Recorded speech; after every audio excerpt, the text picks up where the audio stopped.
1964ರಂದು ಆರಂಭಗೊಂಡು December 24ರಲ್ಲಿ 60 ವರ್ಷಗಳ ಪೂರ್ತಿಯಾಗಲಿದೆ.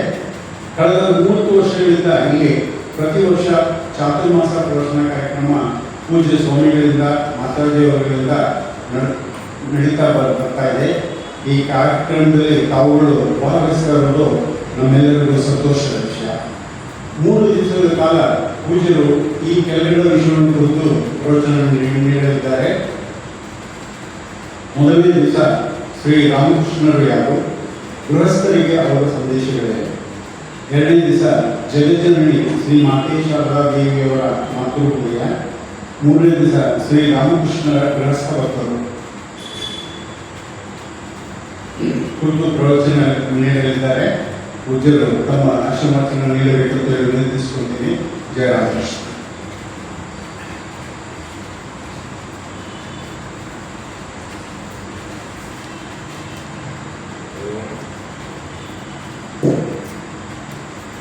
ओम स्थापकाय धर्मस्य सर्वधर्म स्वरूपिणे अवतार वरिष्ठाय रामकृष्णाय ते नमः। यदा यदा धर्मस्य ग्लानिर्भवति भारत अभ्युत्थानमधर्मस्य तदात्मानं सृजाम्यहम्। परित्राणाय साधूनां विनाशाय दुष्कृतां धर्म संस्थापनार्थाय संभवामि युगे युगे।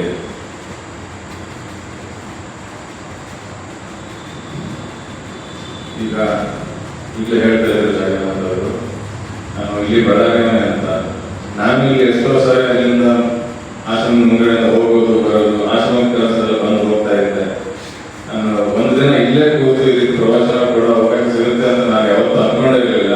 ಎಲ್ಲ ಗುರುಮಹಾರಾಜರು ಲೀಲೆ ಅದು. ಈ ಪರಿಸ್ಥಿತಿ ಬಂದಿದೆ. ಈಗ ನೀವೆಲ್ಲ ಬಂದಿದ್ದೀರಾ, ತುಂಬ ಒಳ್ಳೆಯದು. ಜ್ಞಾನ ಸಂದರ್ಶನ. ಸೊ ಇವತ್ತಿನ ವಿಷಯ ಶ್ರೀರಾಮಕೃಷ್ಣರು ಯಾರು ಅಂತ.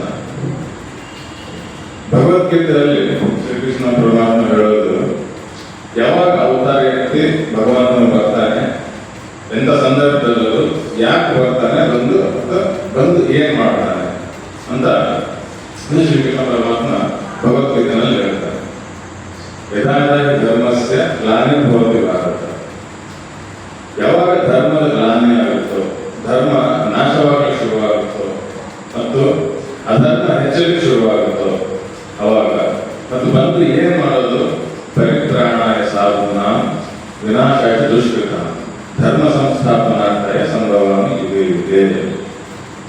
ಧರ್ಮವನ್ನು ಸ್ಥಾಪಿಸಲಿಕ್ಕೆ, ಸಾಧು ಜನರನ್ನ ಸಜ್ಜನರನ್ನ ರಕ್ಷಿಸಲಿಕ್ಕೆ ಮತ್ತು ದುರ್ಜನರ ದಮನವನ್ನ ಮಾಡಲಿಕ್ಕೆ, ಇದಕ್ಕಾಗಿ ಭಗವಂತ ಬಂದು ಪ್ರತಿ ಯುಗದಲ್ಲೂ ಭಗವಂತ ಅವತರಿಸ್ತಾನೆ. ಈ ಸಂದೇಶವನ್ನ ಶ್ರೀಕೃಷ್ಣ ಪರಮಾತ್ಮ ಭಗವದ್ಗೀತೆ ಮೂಲಕ ಎಲ್ಲ ಜನರಿಗೂ ಕೊಟ್ಟಿದ್ದಾನೆ. ಈ ಯುಗದಲ್ಲಿ ಶ್ರೀರಾಮಕೃಷ್ಣರು ಅವತಾರವಾಗಿ ಬಂದಿದ್ದಾರೆ. ಆದರೆ ಅವರು ಯಾರ ಅವತಾರ? ರಾಮನ ಅವತಾರನೋ, ಕೃಷ್ಣನ ಅವತಾರನೋ, ವಿಷ್ಣುವಿನ ಅವತಾರನೋ, ಶಿವನ ಅವತಾರನೋ, ಕಾಳಿಯ ಅವತಾರನೋ, ಯಾರ ಅವತಾರ? ಅದ್ರ ಬಗ್ಗೆ ನಾವು ಹಿಂದಿನ ದಿನ ಸ್ವಲ್ಪ ಚರ್ಚಿಸೋಣ. ಈ ಲೀಲಾ ಚಿಂತನೆಯನ್ನ ಮಾಡೋಣ. ಮೊದಲಾಗಿ ನಮಗೆ ಅದರ ಬಗ್ಗೆ ಸಿಗೋದು, ಯಾರ ಹತ್ರ ಹೇಗೆ ಹೇಳಿದ್ದಾರೆ, ಏನೇನು ಹೇಳಿದ್ದಾರೆ, ಏನೇನು ದರ್ಶನ ಕೊಟ್ಟಿದ್ದಾರೆ, ಅವರು ಯಾರಿಗೆ ಯಾವ ಯಾವ ದೇವ ದೇವಿ ರೂಪದಲ್ಲಿ ಭಕ್ತರಿಗೆ ದರ್ಶನವನ್ನು ಕೊಟ್ಟಿದ್ದಾರೆ, ಅದ್ರ ಬಗ್ಗೆ ನಾವು ನೋಡೋಣ. ಲೀಲಾ ಚಿಂತನೆಯನ್ನ ಮಾಡೋಣ. ಮೊದಲನೇದಾಗಿ ನಮಗೆ ಇದ್ರ ಬಗ್ಗೆ ವಿವರ ಸಿಗೋದು ಶ್ರೀರಾಮಕೃಷ್ಣರ ತಂದೆ ಕ್ಷುದಿರಾಮ ಅವರ ಗೈಯಲ್ಲಿ ಆದ ಸ್ವಪ್ನ ದರ್ಶನ. ಕ್ಷುದಿರಾಮರು ಅವರು ಗೈಗೆ ಹೋಗಿರ್ತಾರೆ. ಅಲ್ಲಿ ತಮ್ಮ ಪಿತೃಗಳಿಗೆಲ್ಲ ಪಿಂಡದಾನವನ್ನು ಮಾಡ್ತಾರೆ. ಅದು ಮಾಡಿದ್ಮೇಲೆ ರಾತ್ರಿ ಅವರಿಗೆ ಒಂದು ದರ್ಶನ ಆಗುತ್ತೆ. ಅವರು ದೇವಸ್ಥಾನದಲ್ಲಿದ್ದಾರೆ, ತಮ್ಮ ಪಿತೃಗಳಿಗೆಲ್ಲ ಪಿಂಡದಾನವನ್ನು ಮಾಡಿದ್ದಾರೆ. ಅವರು ತುಂಬಾ ಸಂತೃಪ್ತಿಯಿಂದ ಅಲ್ಲಿ ಅವ್ರಿಗೆ ಆಶೀರ್ವಾದ ಮಾಡ್ತಿದ್ದಾರೆ. ಹಾಗೆ ಇದ್ದಕ್ಕಿದ್ದಂಗೆ ಒಂದು ದಿವ್ಯ ದರ್ಶನ ಆಗುತ್ತೆ. ಭಗವಂತ ಗಯಾ ವಿಷ್ಣುವೇ ಅಲ್ಲಿ ಪ್ರಕಟನಾಗ್ತಾನೆ. ಅವ್ರ ಪಿತೃಗಳೆಲ್ಲ ಅವರಿಗೆ ಪ್ರಣಾಮವನ್ನು ಮಾಡ್ತಾರೆ. ಕ್ಷುದಿರಾಮನು ಅವರಿಗೆ ಪ್ರಣಾಮವನ್ನು ಮಾಡ್ತಾನೆ. ಆಗ ಭಗವಂತ ಹೇಳೋದೇನೆಂದ್ರೆ, ನಾನು ನಿನ್ನ ಭಕ್ತಿಯಿಂದ ತುಂಬಾ ಸಂತೋಷ ಆಗಿದೆ, ನನಗೆ ತೃಪ್ತಿ ಆಗಿದ್ದೀನಿ, ನಾನು ನಿನ್ನ ಮಗನಾಗಿ ಬರುತ್ತೇನೆ ಮಗನಾಗಿ ಬರುತ್ತೇನೆ ಅಂತ ಗಯಾ ವಿಷ್ಣು ಶ್ರೀರಾಮನಿಗೆ ಹೇಳ್ತಾರೆ. ಅವರಿಗೆ ಅದನ್ನು ಕೇಳಿ ತುಂಬಾ ಖುಷಿ ಆಗುತ್ತೆ, ಮೊದಲನೇ ಖುಷಿ ಆಗುತ್ತೆ. ಆದ್ರೆ ನೆಕ್ಸ್ಟ್ ಅವರು ಯೋಚಿಸೋದೇನಂದ್ರೆ, ನಾನು ಬಡವ, ಭಗವಂತ ನನ್ನ ಮನೆಗೆ ಬಂದ್ರೆ ನಾನು ಹೇಗೆ ಸೇವೆ ಮಾಡೋದು ಭಗವಂತನ ಸೇವೆ ಅಂತ ಆ ಚಿಂತೆ. ಅದಕ್ಕೆ ಶ್ರೀರಾಮ ಹೇಳ್ತಾನೆ, ಇಲ್ಲ ನಿನ್ನಿಂದ ಬಂದು ನಾನು ಹೇಗೆ ನಿನ್ನ ಸೇವೆ ಮಾಡೋದು, ನಾನು ಬಡವ, ನನ್ನ ಹತ್ರ ಅರ್ಥ ಇದೆಲ್ಲ ಇಲ್ಲ, ಹೇಗೆ ನಾನು ನಿನ್ನ ಸೇವೆ ಮಾಡೋದು ಅಂತ. ಅದಕ್ಕೆ ಭಗವಂತ ಹೇಳ್ತಾನೆ, ನೀನು ಅದ್ರ ಬಗ್ಗೆ ಚಿಂತೆ ಮಾಡೋದು ಬೇಕಿಲ್ಲ, ನೀನು ಯಾವ ರೀತಿ ಸೇವೆ ಮಾಡ್ತೀಯೋ ಅದರಿಂದಲೇ ನಾನು ತೃಪ್ತನಾಗಿರುತ್ತೇನೆ ಅಂತ. ಇಲ್ಲಿ ನಮ್ಗೆ ಗೊತ್ತಾಗೋದು ಗಯಾ ವಿಷ್ಣುವೇ ಶ್ರೀರಾಮಕೃಷ್ಣ ರೂಪದಲ್ಲಿ ಬಂದಿರೋದು. ಇದು ಒಂದ್ ಕಡೆ ಆಯ್ತು, ಗಯಾ ಆಯ್ತು. ಅದೇ ಸಂದರ್ಭದಲ್ಲಿ ಕಾಮರ್ಪುರ ಅಲ್ಲಿ ಚಂದ್ರಾಮಣಿ ದೇವಿ ಶ್ರೀರಾಮಕೃಷ್ಣರ ತಾಯಿ ದಿನನಿತ್ಯದ ಕೆಲಸದಲ್ಲಿ ಇದ್ದಾರೆ, ಮಾಡ್ತಾ ಇದ್ದಾರೆ. ಒಂದೆರಡು ಸಂಗಡಿಗರೊಂದಿಗೆ ಮಾತಾಡ್ತಾ ಇದ್ದಾರೆ. ಎಲ್ಲಿ ಜುಗಿ ಶಿವ ಅಂತ ಒಂದು ದೇವಸ್ಥಾನ, ಚಿಕ್ಕ ದೇವಸ್ಥಾನ ಇದೆ. ಯಾರು ಕಾಮರ್ಪುರ ಹೋಗಿರ್ತೀರೋ ಅವ್ರಿಗೆ ಗೊತ್ತಿರುತ್ತೆ ಅದ್ರ ಬಗ್ಗೆ. ಜುಗಿ ಶಿವ ಅಂತ ಒಂದು ಶಿವನ ಮಂದಿರ, ಅಲ್ಲಿ ಮಾತಾಡ್ತಾ ಇದ್ದಾರೆ. ಅವ್ರು ನೋಡ್ತಾರೆ, ಶಿವನ ಮಂದಿರದಿಂದ, ಶಿವಲಿಂಗದಿಂದ ಒಂದು ದಿವ್ಯವಾದ ಬೆಳಕು ಬರ್ತಿದೆ, ಅವ್ರ ಕಡೆ ಬರ್ತಿದೆ. ಆ ಬಂದು ಅವರ ಗರ್ಭವನ್ನ ಪ್ರವೇಶಿಸುತ್ತೆ, ಗರ್ಭವನ್ನು ಪ್ರವೇಶಿಸುತ್ತೆ. ಆ ದಿವ್ಯ ಅನುಭವದಿಂದ ಅದನ್ನ ಅವ್ರಿಗೆ ತಡ್ಕೊಳ್ಳೋಕ್ಕಾಗಲ್ಲ. ಅವರು ಮೂರ್ಛಿತರಾಗಿ ಬೀಳ್ತಾರೆ. ಬಿದ್ಮೇಲೆ ಅವ್ರ ಜೊತೆಗಿದ್ದವರೆಲ್ಲ ಅವ್ರು ಸ್ವಲ್ಪ ಸಂಭಾಳಿಸಿ ಕೇಳಿಸ್ತಾರೆ. ಆಗ ಅವ್ರಿಗೆ ಅನುಭವ ಆಗೋದು, ಆ ಬೆಳಕಿನಿಂದ ನನ್ನ ಗರ್ಭವನ್ನು ಪ್ರವೇಶಿಸಿ ಈಗ ನಾನು ಅವ್ರು ಪ್ರೆಗ್ನೆಂಟ್ ಆಗಿದ್ದಾರೆ ಅಂತ ಅವ್ರಿಗೆ ಅನುಭವ ಆಗುತ್ತೆ. ಇಲ್ಲಿ ನಾವು ಅರ್ಥ ಮಾಡ್ಕೊಳ್ಳೋದೇನು, ಶಿವನೇ ಶ್ರೀರಾಮಕೃಷ್ಣ ರೂಪದಲ್ಲಿ ಬಂದಿದ್ದಾನೆ. ನಾವು ಪುರಾಣವನ್ನು ನೋಡಿದ್ರು ಕೂಡ ಈಗ ಶಿವನು ಅಗ್ನಿ ಸ್ತಂಭವಾಗಿ, ಬೆಳಕಿನ ಸ್ತಂಭವಾಗಿ ಪ್ರಕಟನಾಗುತ್ತಾನೆ. ವಿಷ್ಣು ಬ್ರಹ್ಮ ನಾನೇ ಮಹಾನ್ ಅಂತ ಅವರು ಜಗಳ ಆಡುವಾಗ ಶಿವ ಈ ಜಗಳವನ್ನ ಬಗೆಹರಿಸೋದಕ್ಕೆ ಈ ಲಿಂಗ ರೂಪದಲ್ಲಿ, ಈ ದಿವ್ಯ ತೇಜಸ್ಸಿನ ಲಿಂಗ ರೂಪದಲ್ಲಿ ಪ್ರಕಟನಾಗ್ತಾನೆ. ಅಲ್ಲಿಂದ ನಮ್ಗೆ ಗೊತ್ತಾಗುತ್ತೆ, ಅಲ್ಲಿ ಆ ಅದಕ್ಕೂ ಮತ್ತು ಇದಕ್ಕೂ ಹೋಲಿಕೆ ನಮಗೆ ಸಿಗುತ್ತೆ. ಇದು ಆಯ್ತು ಅವರ ತಂದೆ ತಾಯಿಯವರ ಅನುಭವ. ಅಷ್ಟೇ ಅಲ್ಲದೆ ಯಾವಾಗ ಚಂದ್ರದೇವಿಯವರು ಗರ್ಭಿಣಿ ಆಗಿರ್ತಾರೋ ಆಗ ದಿನ ಅವ್ರಿಗೆ ಒಂದೊಂದು ಹೊಸ ಅನುಭವ ಆಗ್ತಿರುತ್ತೆ. ಒಂದಿನ ಅವರು ಒಂದು ದೇವತೆ ನೋಡ್ತಾರೆ, ಇನ್ನೊಂದು ದಿನ ಇನ್ನೊಂದು ದೇವತೆ ನೋಡ್ತಾರೆ. ಅವ್ರಿಗೆ ಅದನ್ನ ಆಶ್ಚರ್ಯ ಆಗುತ್ತೆ, ಯಾಕೆ ಇದಾಗ್ತದೆ ಈ ತರ ಅಂತ.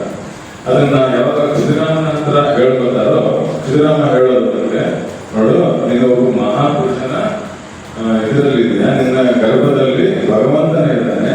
ಆ ಭಗವಂತನನ್ನ ನೋಡ್ಲಿಕ್ಕೆ, ದರ್ಶನ ಮಾಡ್ಲಿಕ್ಕೆ ಅಂತ ಬೇರೆ ಬೇರೆ ದೇವತೆಗಳು ಬರ್ತಿದ್ದಾರೆ. ಅದಕ್ಕಾಗಿ ನೀನು ಭಯ ಪಡೋದು ಬೇಕಿಲ್ಲ, ನೀನು ನಿರ್ಭಯದಿಂದ ಇರು, ಅವರೆಲ್ಲ ಬರ್ತಾರೆ, ದರ್ಶನ ಮಾಡ್ಕೊಂಡು ಹೋಗ್ತಾರೆ. ಇದು ಒಂದು ಶುಭ ಸಂಕೇತ, ಇದು ಇದರಿಂದ ಒಳ್ಳೆಯದಾಗುತ್ತೆ. ಈ ರೀತಿ ಹೇಳಿ ಸಮಾಧಾನ ಪಡಿಸ್ತಾರೆ. ಆಯ್ತು, ಈಗ ಜನ್ಮ ಆಯ್ತು. ರಾಮಕೃಷ್ಣರು ಗದಾಧರ ಅಂತ ಹೆಸರಿರ್ತಾರೆ ಆ ಹುಡುಗನಿಗೆ. ಬೆಳೆಯುವಾಗಲೇ ಕಾಮರೂಪದಲ್ಲಿ ಜನರೆಲ್ಲ ಆ ನೋಡಿ ಆಶ್ಚರ್ಯ, ಇನ್ನೂ ಒಂದು ಸೆಳೆತ ಆ ಹುಡುಗನ ಕಡೆ. ಅದರಲ್ಲಿ ಯಾರು ಸ್ವಲ್ಪ ಆಧ್ಯಾತ್ಮಿಕವಾಗಿ ಮುಂದುವರೆದಿದ್ರು ಅವ್ರಿಗೆ ಅರ್ಥ ಆಗ್ತಿತ್ತು, ಈ ಬಾಲಕ, ಈ ಹುಡುಗ ಸಾಧಾರಣನಲ್ಲ, ಇವನು ವಿಶೇಷ ಬಾಲಕ, ಇದರಲ್ಲಿ ದಿವ್ಯ ಗುಣಗಳಿದ್ದಾವೆ. ಎಷ್ಟು ಮಟ್ಟಿಗೆ ಅಂದ್ರೆ ಕೆಲವೊಂದು ಜನ ಇಲ್ಲ, ಅವ್ರನ್ನ ತಮ್ಮ ಇಷ್ಟ ದೇವತೆ ಅಂತೇನೆ ಅವ್ರನ್ನ ಪೂಜಿಸ್ತಾ ಇದ್ರು. ಲಾಹ ಪರಿವಾರದವರೆಲ್ಲ ಅವ್ರನ್ನ ತಮ್ಮ ಇಷ್ಟ ದೇವತೆ ಅಂತೇಳಿ ಅವ್ರನ್ನ ಪೂಜೆ ಮಾಡ್ತಿದ್ರು.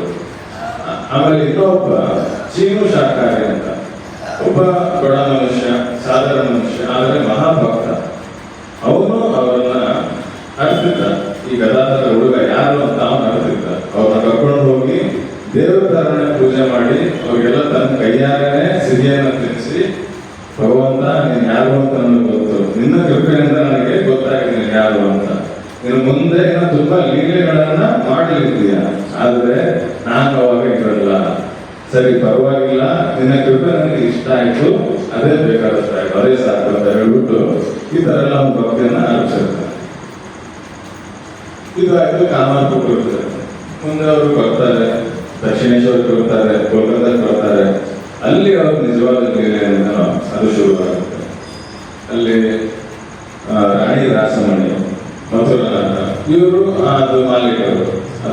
ದೇವಸ್ಥಾನ ಇದೆನೋ ಕಾಳಿ ದೇವಸ್ಥಾನ ಅದರ ಮಾಲೀಕರು ಇವರು. ಅವ್ರಿಗೆ ಗೊತ್ತಿತ್ತು ಇವರು ಸಾಧಾರಣ ಹುಡುಗ ಅಲ್ಲ ಗದಾಧರ ಅಂತ. ಆದ್ರೆ ಅಲ್ಲಿದ್ದ ಬೇರೆ ಜನರೇನಿದ್ರು ಪೂಜಾರಿಗಳು ಮತ್ತೆ ಟೆಂಪಲ್ ಎಲ್ಲ ದೇವಸ್ಥಾನವನ್ನು ನೋಡ್ಕೊಡೋರು, ಅವ್ರು ಏನ್ ಅನ್ಕೋತಾ ಇದ್ರು, ಈ ಹುಡುಗ ಸಾಧಾರಣ, ಅವರು ಅನ್ಕೋತಾ ಇದ್ರು ಸಾಧಾರಣ ಅಲ್ಲ ಅಂತ. ಆದ್ರೆ ಅವ್ರು ಅನ್ಕೊಳ್ಳೋದಂದ್ರೆ ಇವ್ರು ಹುಚ್ಚ ಅಂತ. ಅದೇ ಭಕ್ತರಿಗೂ ಇರೋ ಮತ್ತು ಸಾಮಾನ್ಯ ಜನರಿಗೂ ಇರೋ ವ್ಯತ್ಯಾಸ. ಭಕ್ತರಿಗೆ ದಿವ್ಯತ್ವ ಗೊತ್ತಾಗುತ್ತೆ, ಆದ್ರೆ ಸಾಮಾನ್ಯ ಜನರಿಗೆ ಹುಚ್ಚುತನ ಕಾಣುತ್ತೆ. ಅದೇ ವ್ಯತ್ಯಾಸ ಭಕ್ತರಿಗೂ ಮತ್ತೆ ಸಾಮಾನ್ಯ ಜನರಿಗೂ ಲೌಕಿಕ ಜನರಿಗೂ. ನೀವೆಲ್ಲ ಕೂತಿದ್ದೀರ ಸಾಯಂಕಾಲ ಟೈಮು, ಇಷ್ಟು ಜನ ಬಂದು ಕೂತಿದ್ದೀರ, ಇಲ್ಲಿ ಹೊರಗಡೆ ಕೆಲವರೆಲ್ಲ ಅನ್ಕೋತಿರ್ಬೋದು ಏನ್ ಮಾಡ್ತಿದ್ದಾರೆ ಇಲ್ಲಿ, ಇಷ್ಟು ಜನ ಕೂತಿದ್ದಾರೆ, ಯಾರೋ ಮಾತಾಡ್ತಿದ್ದಾರೆ, ಇಷ್ಟು ಜನ ಕೂತು ಕೇಳ್ತಿದ್ದಾರೆ, ಏನು ಟೈಮ್ ವೇಸ್ಟ್ ಮಾಡ್ತಾರೆ ಅಂತ ಅನ್ಕೋತಿರ್ತಾರೆ. ಬಟ್ ಅದೇ ವ್ಯತ್ಯಾಸ ಭಕ್ತರಿಗೂ ಮತ್ತೆ ಲೌಕಿಕ ಜನರಿಗೂ.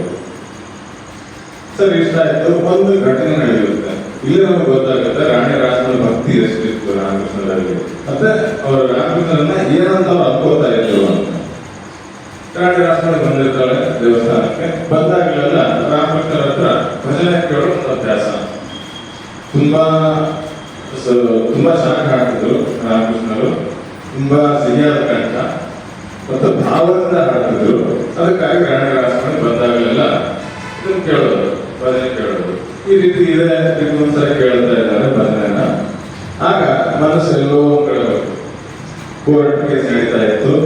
ನಾನು ಕೋರ್ಟ್ ಕೇಸ್ ಗೆಲ್ತೀನೋ ಸೋಲ್ತೀನೋ ಏನಾಗುತ್ತೋ ಅಂತ ರಾಮಕೃಷ್ಣರು ಭಾವದಿಂದ ಹಾಡ್ತಾ ಇದ್ರು. ಹಾಡ್ತಾ ನೋಡಿದ್ರು, ಅವ್ರ ಅಂತರ್ಯ ಗೊತ್ತಾಯ್ತು ಮನಸ್ಸಲ್ಲಿ ಹೋಗಿದೆ ಅಂತ.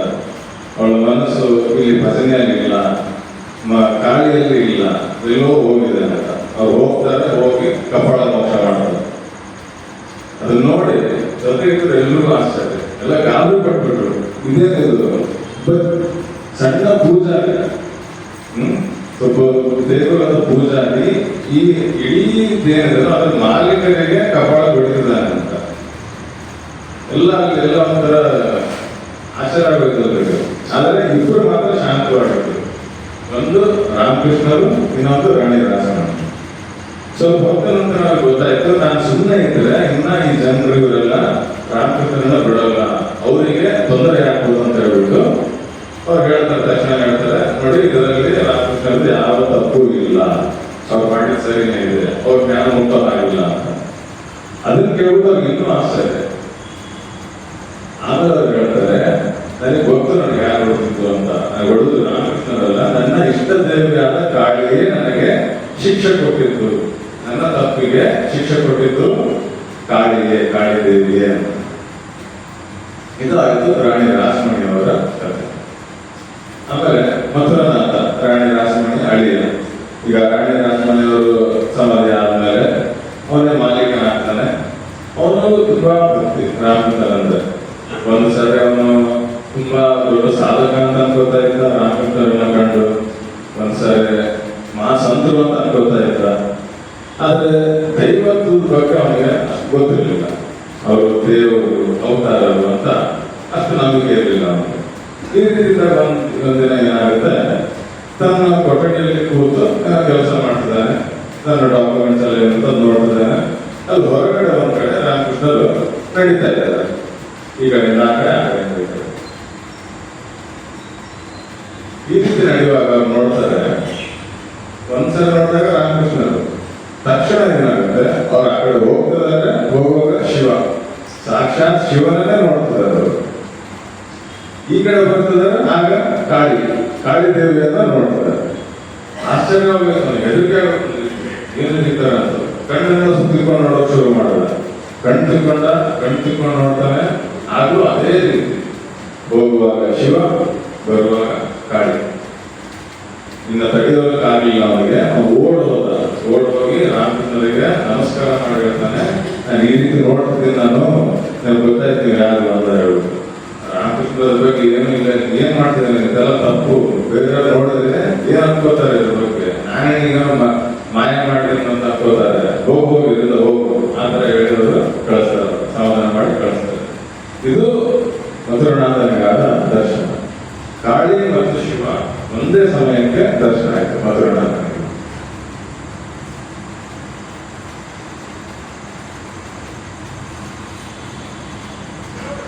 ಇದರ ನಂತರ ಭೈರವಿ ಬ್ರಾಹ್ಮಣಿ ಅಂತ ತಂತ್ರ ಸಾಧಕಿ ದಕ್ಷಿಣೇಶ್ವರಕ್ಕೆ ಬರ್ತಾಳೆ. ಈ ಭೈರವಿ ಬ್ರಾಹ್ಮಣಿ ಕೂಡ ತುಂಬಾ ಉಚ್ಚ ಕೋಟಿಯ ಸಾಧಕಿ, ವೈಷ್ಣವ ತಂತ್ರದ ಸಾಧಕಿ, ತುಂಬಾ ಆಧ್ಯಾತ್ಮಿಕ ಅನುಭೂತಿಗಳೆಲ್ಲ ಆಗಿತ್ತು. ಮತ್ತೆ 3 ಜನಕ್ಕೆ ಮಾರ್ಗದರ್ಶನ ನೀಡಬೇಕು ಅಂತ ಆಜ್ಞೆ ಆಗಿತ್ತು, ದೈವದಿಂದ ಅವರಿಗೆ ಆಜ್ಞೆ ಆಗಿತ್ತು. 3 ಸಾಧಕರಿಗೆ ಮಾರ್ಗದರ್ಶನ ನೀಡಬೇಕು ಅಂತ.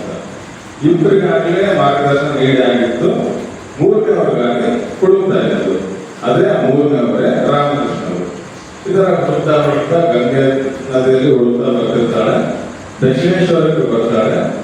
ರಾಮಕೃಷ್ಣರು ಅವಳನ್ನ ನೋಡ್ತಾರೆ. ನೋಡಿ ಅವ್ರಿಗೆ ಗೊತ್ತಾಗುತ್ತೆ ಅವಳು ಯಾರು ಅಂತ ಗೊತ್ತಾಗುತ್ತೆ. ಅದಕ್ಕೆ ಹೃದಯ ರಾಮನಿಗೆ ರಾಮಕೃಷ್ಣ ಹೇಳ್ತಾರೆ, ನೋಡು ಹೃದಯ ಹೋಗಿ ಅವಳನ್ನ ಕರ್ಕೊಂಡು ಬಾ ಅಂತ. ಹೃದಯ ರಾಮನಿಗೆ ಆಶ್ಚರ್ಯ, ಅದು ಯಾರೋ ಅಪರಿಚಿತನಾಗಿದೆ, ಸುಮ್ಮನೆ ಹೋಗಿ ಕರೆದ್ರೆ ಅದು ಹೇಗೆ ಬರ್ತಾಳೆ ಅಂತ. ರಾಮಕೃಷ್ಣ ಹೇಳ್ತಾರೆ, ಇಲ್ಲ ಇಲ್ಲ ನೀನು ಹೋಗು, ಕರೆದ್ರೆ ಬರ್ತಾಳೆ. ನಾನು ಕರೆದಿದ್ದೀನಿ ಅಂತ ಹೇಳು ಬರ್ತಾಳೆ ಅಂತ. ಅವನಿಗೆ ನಂಬಿಕೆ ಇರಲಿಲ್ಲ, ಈ ರಾಮಕೃಷ್ಣ ಯಾರೋ ಇವ್ರು ಕರೆದಾರೆ ಅಂತ ಹೇಳಿದ್ರೆ ಯಾಕೆ ಬರ್ತಾರೆ, ಬರಲ್ಲ. ಅದು ಸರಿ ಮಾವ ಹೇಳಿದ್ದಾರೆ, ಪ್ರಯತ್ನ ಮಾಡೋಣ ಅಂತ ಹೋಗಿದ್ದ ಹೇಳ್ತಾರೆ, ನನ್ನ ಮಾವ ಅಂತಿದ್ದಾರೆ, ನನ್ನ ಕರೀತಿದ್ದಾರೆ. ಅವ್ರು ಕರೆದ ತಕ್ಷಣ ಬಂದ್ಬಿಟ್ಟು ಅದಿನ್ನೂ ಆಶ್ಚರ್ಯ ಹೃದಯನಿಗೆ, ಒಂದ್ಸರಿ ಬಾ ಅಂತಂದ್ರೆ ಬಂದು ಬಿಡಲ್ಲ ಅಂತ ಹೇಳ್ಬಿಟ್ಟು. ಈಗ ರಾಮಕೃಷ್ಣರು ಅವ್ರ ಜೊತೆ ಮಾತಾಡ್ತಾರೆ, ತಮ್ಮ ಮನಸ್ಸನ್ನ ಬಿಚ್ಚಿ ಹೇಳ್ಕೊತಾರೆ, ತಮ್ಮ ಸಾಧನೆ ತಮ್ಗೆ ಏನೇನು ಅನುಭವ ಆಗ್ತದೆ ಅದನ್ನೆಲ್ಲ. ಅಲ್ಲಿವರೆಗೂ ಅವರ ಮನಸ್ಥಿತಿಯನ್ನ, ಅವರ ಆಧ್ಯಾತ್ಮಿಕ ಅನುಭವಗಳನ್ನ ಅರ್ಥ ಮಾಡಿಕೊಳ್ಳುವವರು ಅಲ್ಲಿ ಯಾರೂ ಇರಲಿಲ್ಲ. ಮೊದಲನೇ ಸರಿ ಅವ್ರಿಗೆ ಯಾರೋ ಒಬ್ರು ಸಿಗ್ತಾರೆ, ಇದನ್ನೆಲ್ಲ ಅರ್ಥ ಮಾಡಿಕೊಳ್ಳೋರು. ಅದೇ ಭೈರವಿ ಬ್ರಾಹ್ಮಣ. ಒಬ್ಬ ಗುರುವಿನ ರೀತಿಯಲ್ಲಿ ಅವರು ಬರ್ತಾರೆ. ರಾಮಕೃಷ್ಣರು ಕೂಡ ಅವ್ರನ್ನ ಗುರು ಅಂತ ಸ್ವೀಕರಿಸ್ತಾರೆ. ಇದರಿಂದ ನಾವು ನೋಡಬಹುದು, ಒಬ್ಬ ಹೆಣ್ಣಿಗೆ ಕೊಟ್ಟ ಉನ್ನತ ಗೌರವವನ್ನು. ಅವತಾರವೇ ಒಬ್ಬ ಹೆಣ್ಣು ಸಾಧಕಿಯನ್ನ ಗುರು ಎಂದು ಸ್ವೀಕರಿಸ್ತಾರೆ. ಅವರು ಎಲ್ಲ ಮಾತಾಡ್ತಾರೆ, ತಂದೆಲ್ಲ ಹೇಳ್ತಾರೆ, ಮೊದಲೇ ಎಲ್ಲ ಆಗುತ್ತೆ, ಮಾತಾಡ್ತಾರೆ. ಆಮೇಲೆ ಭಿಕ್ಷೆ ತಗೋಬೋದು.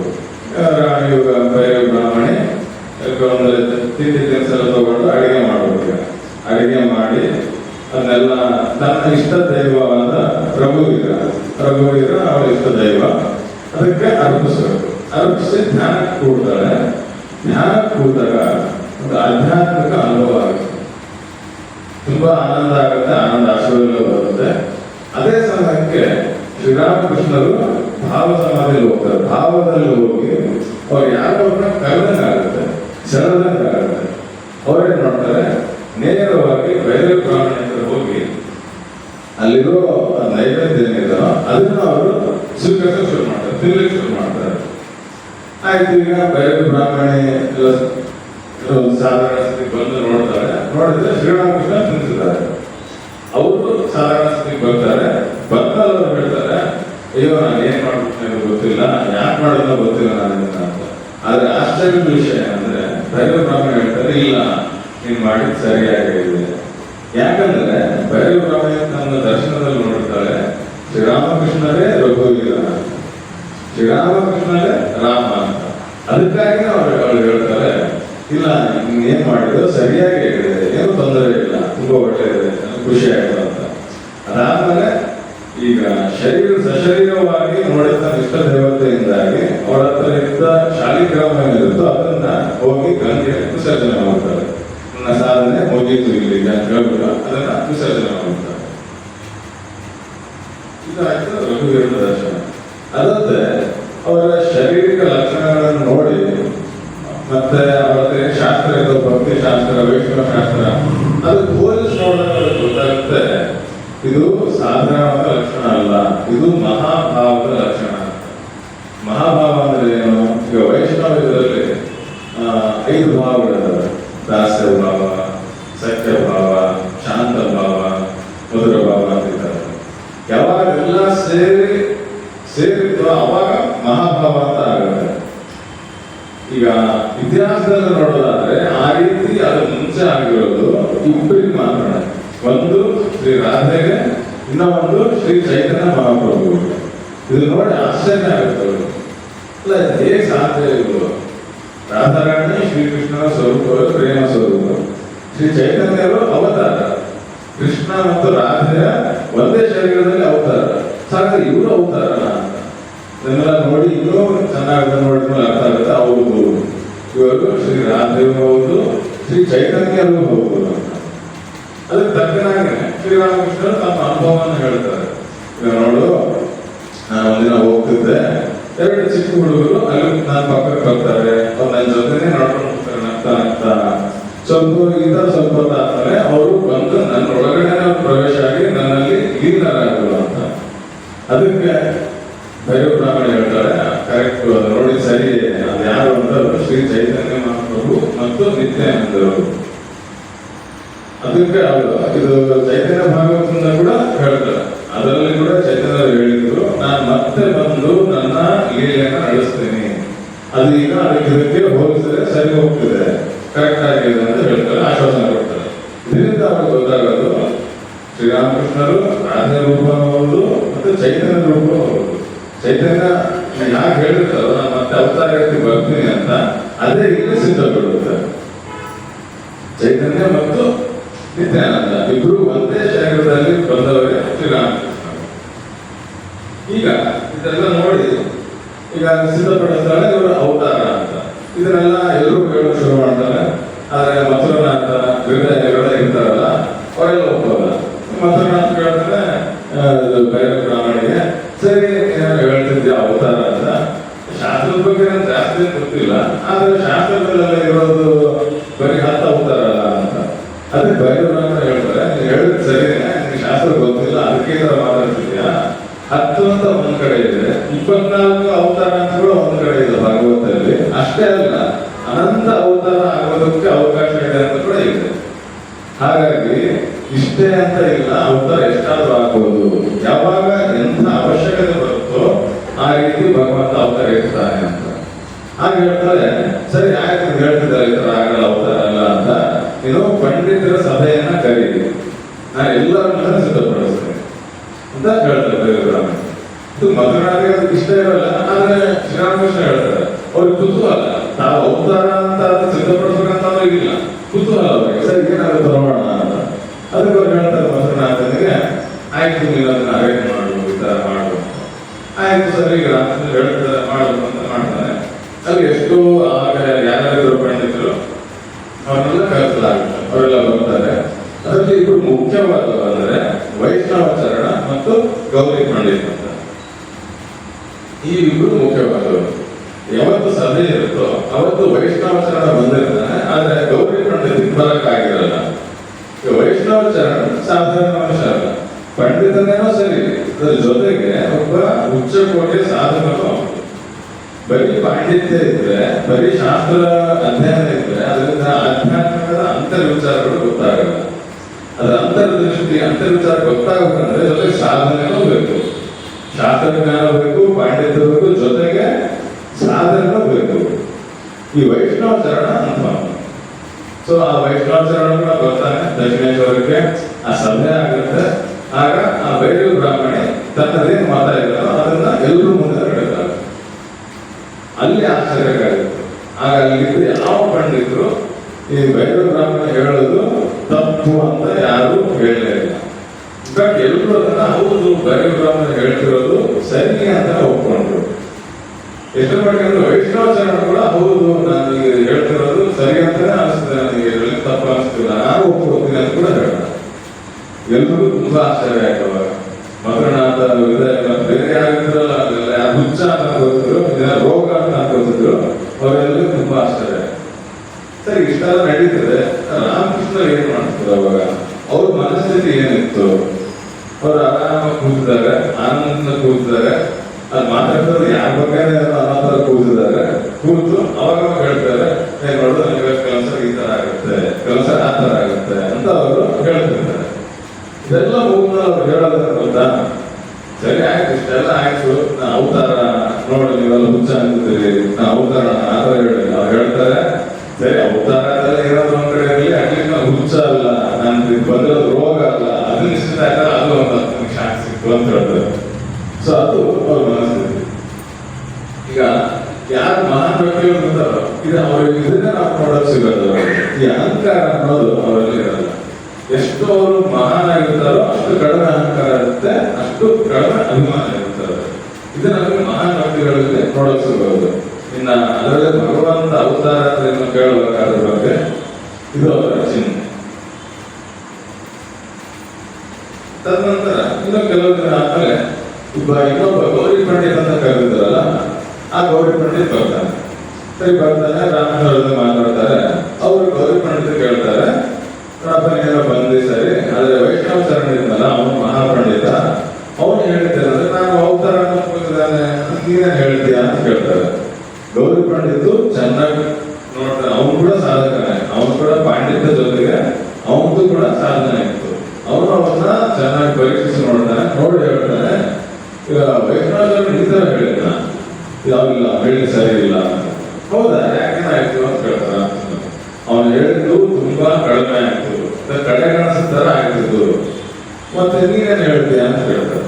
ಗೌರಿ ಪಂಡಿತ್ ಹೇಳ್ತಾನೆ, ಯಾವ ಶಕ್ತಿಯಿಂದ ಅಂಶ ಮಾತ್ರವಾಗಿ ಅವತಾರ ಬರುತ್ತೋ ಅವರು ನೀವು, ಸಾಕ್ಷಾತ್ ನೀವು ಶಿವನೇ ಅಂತ ಹೇಳ್ತಾರೆ. ಯಾವ ಅಂಶದಿಂದ ಮಾತ್ರ ಅವತಾರ ಬರುತ್ತೋ ಅವರು ನೀವು ಅಂತ ಗೌರಿ ಪಂಡಿತ್ ಹೇಳ್ತಾರೆ. ಇದು ಅವನ ಅನಾಲಿಸಿಸ್ ಆಗಿತ್ತು, ಅವನ ತೀರ್ಪಾಗಿತ್ತು. ಆಮೇಲೆ ಇದೆಲ್ಲ ನಡೆಯುತ್ತೆ, ಹೋಗ್ತಾ ಇರ್ತಾ ಆಮೇಲೆ ತಮ್ಮ ಶಿಷ್ಯರೆಲ್ಲ ಬರ್ತಾರೆ, ರಾಮನ ಶಿಷ್ಯರೆಲ್ಲ. ಈ ಒಂದು ದಿನ ಅವರು ಧ್ಯಾನ ಮಾಡ್ತಿರ್ತಾರೆ. ಧ್ಯಾನ ಮಾಡ್ತಾ ಮಾಡ್ತಾ ಅವ್ರ ಮನಸ್ಸು ಮೇಲೆ ಹೋಗುತ್ತೆ, ಈ ಲೋಕ ಬಿಟ್ಟು ದೇವಲೋಕಕ್ಕೆ ಹೋಗುತ್ತೆ. ದೇವಲೋಕದಲ್ಲಿ ಎಲ್ಲಾ ದೇವತೆಗಳನ್ನ ದರ್ಶನ ಮಾಡ್ತಾರೆ. ದರ್ಶನ ಮಾಡಿ ಇನ್ನೂ ಅದನ್ನ ದಾಟಿ ಹೋಗ್ತಾರೆ. ಅಲ್ಲಿ ಒಂದು ಬಾರ್ಡರ್ ಲೈನ್ ಬರುತ್ತೆ. ಅದು ಈ ಕಡೆ ಇರೋದೆಲ್ಲ ರೂಪ, ಆ ಕಡೆ ಇರೋದೆಲ್ಲ ಅರೂಪ. ಇವರು ರೂಪ ಇಲ್ಲ, ಆ ಕಡೆ ಹೋಗ್ತಾರೆ, ಮನಸ್ಸು ಅಲ್ಲಿಗೆ ಹೋಗುತ್ತೆ. ಅಲ್ಲಿ ಅವ್ರು ನೋಡ್ತಾರೆ ಯಾವ ದೇವತೆನೂ ಇಲ್ಲ. ಅಲ್ಲಿ ಇರೋದು ಒಂದ್ ಕಡೆ ದೇವತೆಗಳು ಆ ಕಡೆ ನೋಡೋದು ಕೂಡ ನಿಂತಿದ್ರು, ಅಷ್ಟು ಉಚ್ಚವಾದ ಸ್ಥಿತಿ. ಅಲ್ಲಿ ಅವ್ರು ನೋಡ್ತಾರೆ ಸಪ್ತ ಋಷಿಗಳು ಕೂತಿದ್ದಾರೆ, ಧ್ಯಾನ ಮಾಡೋದು ಕೂತಿದ್ದಾರೆ, ಸಮಾಧಿನಲ್ಲಿದ್ದಾರೆ ಸಪ್ತ ಋಷಿಗಳು. ಆಗ ನೋಡ್ತೀವಿ ಅವರು ಅಲ್ಲಿ ಅವ್ರು ನೋಡು ಗೊತ್ತಾಗುತ್ತೆ ಅವ್ರು ಎಂತ ತಪಸ್ಸದಲ್ಲಿ, ವೈರಾಗ್ಯದಲ್ಲಿ, ಪ್ರೇಮದಲ್ಲಿ, ಮನುಷ್ಯರ ಕಡೆ ಇರಲಿ ದೇವತೆಗಳನ್ನ ಕೂಡ ಅವರು ತುಂಬಾ ಮೀರಿ ಮುಂದೆ ಹೋಗಿದ್ದಾರೆ ಅಂತ ಗೊತ್ತಾಗುತ್ತೆ ಅವರಿಗೆ. ಈ ರೀತಿ ನೋಡಿ ಅವ್ರನ್ನ ಆನಂದಿಸ್ತಿರುವಾಗ ಒಂದು ಅದು ಏನು ಚೈತನ್ಯ ಇದೆಯೋ ಅದು ಒಂದು ಘನೀಭೂತವಾಗಿ ಒಂದು ಮಗುವಿನ ರೂಪವನ್ನ ತಾಳುತ್ತದೆ. ಮಗುವಿನ ರೂಪ ತಾಳಿ ಒಂದು ಋಷಿ ಹತ್ರ ಬರುತ್ತದೆ. ಬಂದು ನಿಧಾನವಾಗಿ ಅದಕ್ಕೆ ಒಂದು ಕುತ್ತಿಗೆಯನ್ನು ಮುಟ್ಟುತ್ತೆ, ಆ ಋಷಿಯ ಕುತ್ತಿಗೆಯನ್ನು ಮುಟ್ಟುತ್ತೆ. ಆ ಪ್ರೇಮವನ್ನು ಏನಿದೆನೋ ಅದರಿಂದ ಆ ಋಷಿ ಸಮಾಧಿಯಿಂದ ಕೆಳಗೆ ಬರ್ತಾರೆ. ಬಂದು ಸ್ವಲ್ಪ ಕಣ್ಣು ತೆಗೆದು ನೋಡ್ತಾರೆ. ಅದರಿಂದ ಗೊತ್ತಾಗೋದೇನಂದ್ರೆ ಆ ಮಗುವಿನ ಆ ಋಷಿಯ ಇಷ್ಟ ದೇವತೆ, ಅಪಾರವಾದ ಪ್ರೀತಿ ಇದೆ ಅನ್ನೋದು ಗೊತ್ತಾಗುತ್ತೆ ಆ ಋಷಿಯ ನೋಟದಿಂದ. ಆಗ ಮಗು ಹೇಳುತ್ತೆ ಋಷಿಗೆ, ನೋಡು ನಾನು ಭೂಮಿಗೆ ಹೋಗ್ತಿದ್ದೀನಿ, ಅಲ್ಲಿ ನನ್ನ ಲೀಲಾ ಕಾರ್ಯ ಮಾಡಬೇಕಾಗಿದೆ, ನೀನು ನನ್ನ ಜೊತೆ ಬರಬೇಕು ಅಂತ.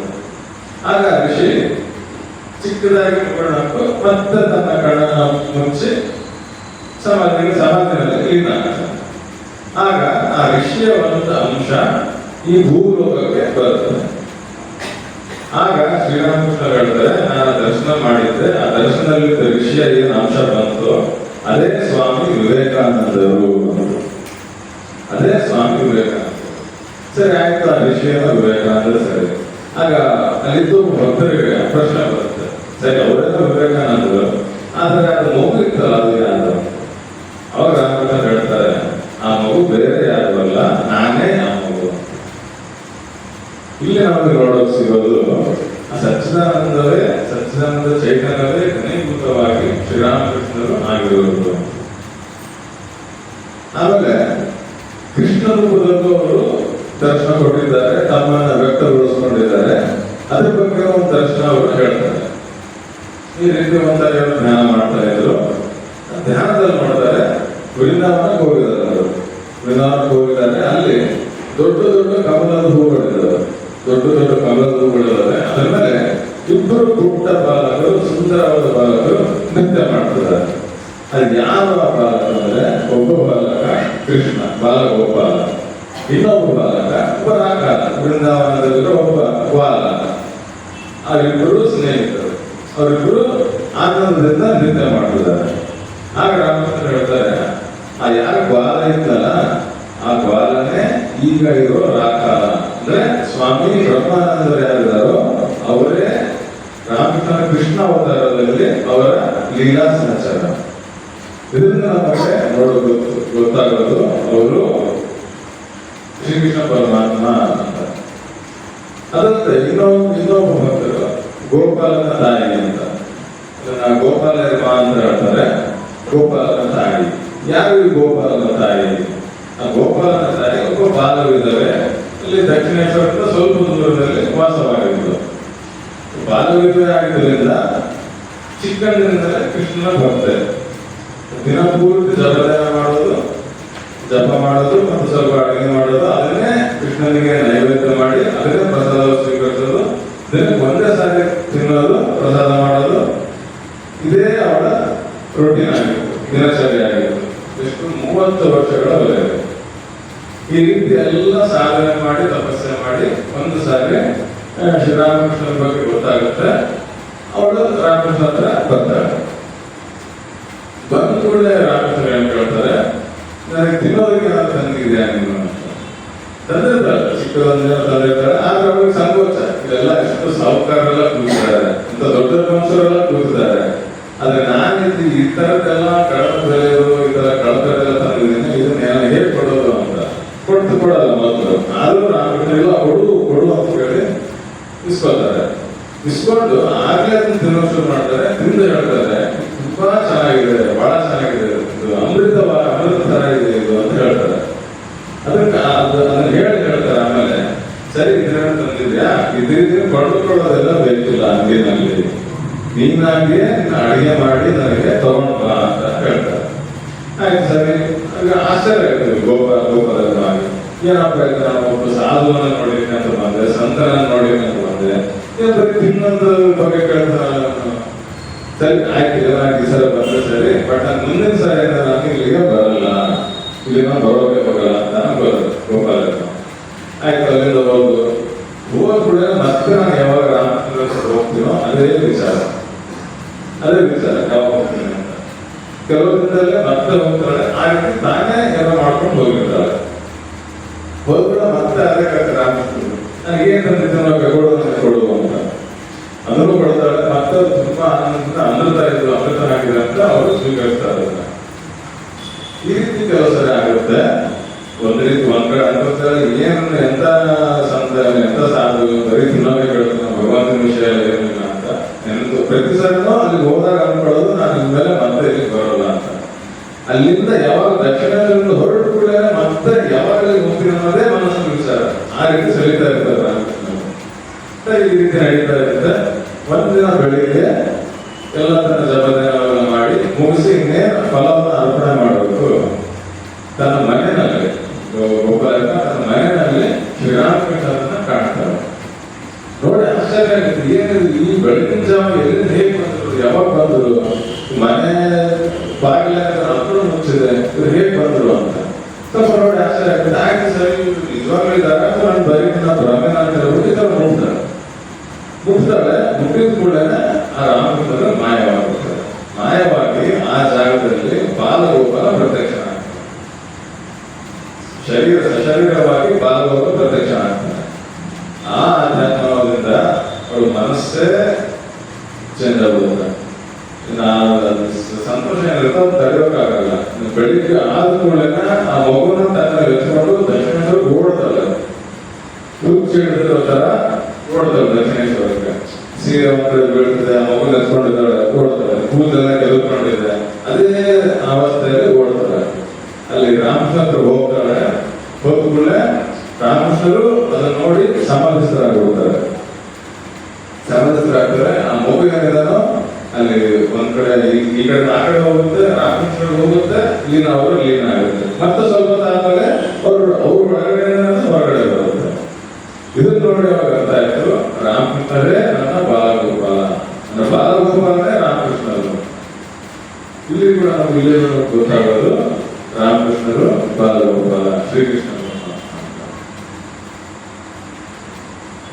ಅದಾದ ನಂತರ ಅಂತ ನಾವು ಮುಂಚೆ ನೋಡಿದ್ವಿ. ಅದೇ ಇನ್ನೂ ಎಷ್ಟೋ ಪರಿಸ್ಥಿತಿ ಎಲ್ಲ ಬರುತ್ತೆ. ರಾಧಾಗಿ ತಮ್ಮನ್ನ ತಾವು ಅವರು ತೋರಿಸ್ಕೊಳ್ಳೋದು. ಅವರು ವೃಂದಾವನಕ್ಕೆ ಹೋಗಿರ್ತಾರೆ ಒಂದ್ಸಲ.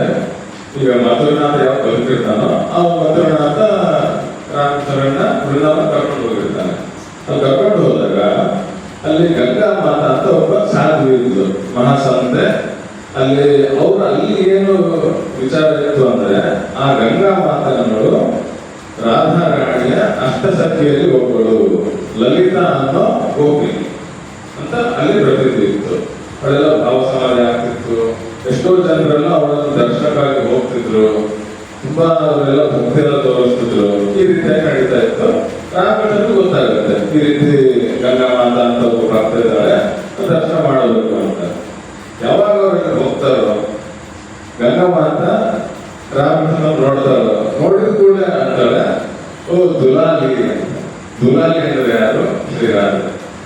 ಆ ವೃಂದಾವನದಲ್ಲಿ ಶ್ರೀರಾಧೆ ಇದ್ದಾಗ ಅವರ ಸಖಿಯರೆಲ್ಲ ರಾಧೆಯನ್ನ ದುಲಾಲಿ ಅಂತ ಕರೀತಾ ಇದ್ರು. ಆ ಗಂಗಾ ಮಾತಾ ರಾಮಕೃಷ್ಣ ನೋಡಿದ ಕೂಡಲೇ ದುಲಾಲಿ ಅಂತಾರೆ. ಯಾಕಂದ್ರೆ ರಾಧೆಯ ಸಖಿ ಅವಳು ಆ ಗಂಗಾ ಮಾತಾ ತನ್ನ ವೃಂದಾವನ ಲೀಲೆಯಲ್ಲಿ. ಮತ್ತೆ ರಾಧೆನ ಇಲ್ಲಿ ನೋಡಿದ್ರು ಗೊತ್ತಾಗುತ್ತೆ ಅವರು. ಅದಕ್ಕೆ ದುಲಾಲಿ ಅಂತ ಕರೀತಾರೆ. ರಾಮಕೃಷ್ಣರು ಅದೇ ರೀತಿ ಎಲ್ಲ ಅವ್ರಿಗೆ ಒಪ್ಕೋತಾರೆ. ಆಯ್ತು, ಅವ್ರ ಜೊತೆಗೆ ಇರ್ತಾರೆ. ಇನ್ನೇನು ಎಷ್ಟು ಮಟ್ಟಿಗೆ ಆಗುತ್ತೆ ಅಂದ್ರೆ ಅದು ರಾಮಕೃಷ್ಣರು ನಾನು ದಕ್ಷಿಣೇಶ್ವರಕ್ಕೆ ಹೋಗಲ್ಲ, ಇಲ್ಲೇ ಇಟ್ಬಿಡ್ತೀನಿ ಅಂತ. ಗಿರಿಧರಾಮ ಹೇಳ್ತಾನೆ, ಅದೇ ಅಮ್ಮ ನಿನ್ನ ಹೊಟ್ಟೆ ಸರಿ ಇಲ್ಲ, ಯಾರು ಊಟ ಮಾಡಾಕ್ತಾರೆ ಅಂತ. ಗಂಗಾ ಮಾತಾ ಹೇಳ್ತಾರೆ, ಇಲ್ಲ ನಾನು ಅದರಲ್ಲಿ ನಾನು ಊಟ ಮಾಡಾಕ್ತೀನಿ, ಅದರಲ್ಲಿ ತೊಂದರೆ ಇದೆ. ಒಂದ್ ಕಡೆ ಗಿರಿಧರಾಮ ಹೇಳಿದ್ದಾನೆ, ಇನ್ನೊಂದ್ ಕಡೆ ಗಂಗಾ ಮಾತಾ ಇನ್ನೊಂದ್ ಕಡೆ ಹೇಳ್ತಿದ್ದಾಳೆ. ಈ ರೀತಿ ನಡೆಯುವಾಗ ರಾಮಕೃಷ್ಣರಿಗೆ ತಮ್ಮ ತಾಯಿಗೆ ನೆನಪಾಗುತ್ತೆ. ಈಗ ವೃಂದಾವನದಲ್ಲಿ ಲೀಲೆ ನಡೆಯಲ್ಲ. ಅವ್ರು ದಕ್ಷಿಣೇಶ್ವರಕ್ಕೆ ಬರಬೇಕು, ತಮ್ಮ ಗಿರಿಜಿ ಶಿಷ್ಯರು ಬರಬೇಕು, ಸನ್ಯಾಸಿ ಶಿಷ್ಯರು ಬರಬೇಕು, ಈ ರಾಮಕೃಷ್ಣ ಮಿಷನ್ ಸ್ಟಾರ್ಟ್ ಮಾಡಬೇಕು, ಈ ಬಳ್ಳಾರಿಯ ಪ್ರೈವೇಟ್ ಆಶ್ರಮ ಸ್ಟಾರ್ಟ್ ಆಗಬೇಕು. ಇಷ್ಟೆಲ್ಲ ಲೀಲೆ ಇರ್ತಾರ ಅವ್ರದ್ದು. ಅದಕ್ಕಾಗಿ ಇರೋಕ್ಕಾಗಲ್ಲ. ಅವರು ಮತ್ತೆ ಮರಳಿ ದಕ್ಷಿಣೇಶ್ವರಕ್ಕೆ ಬರಬೇಕು.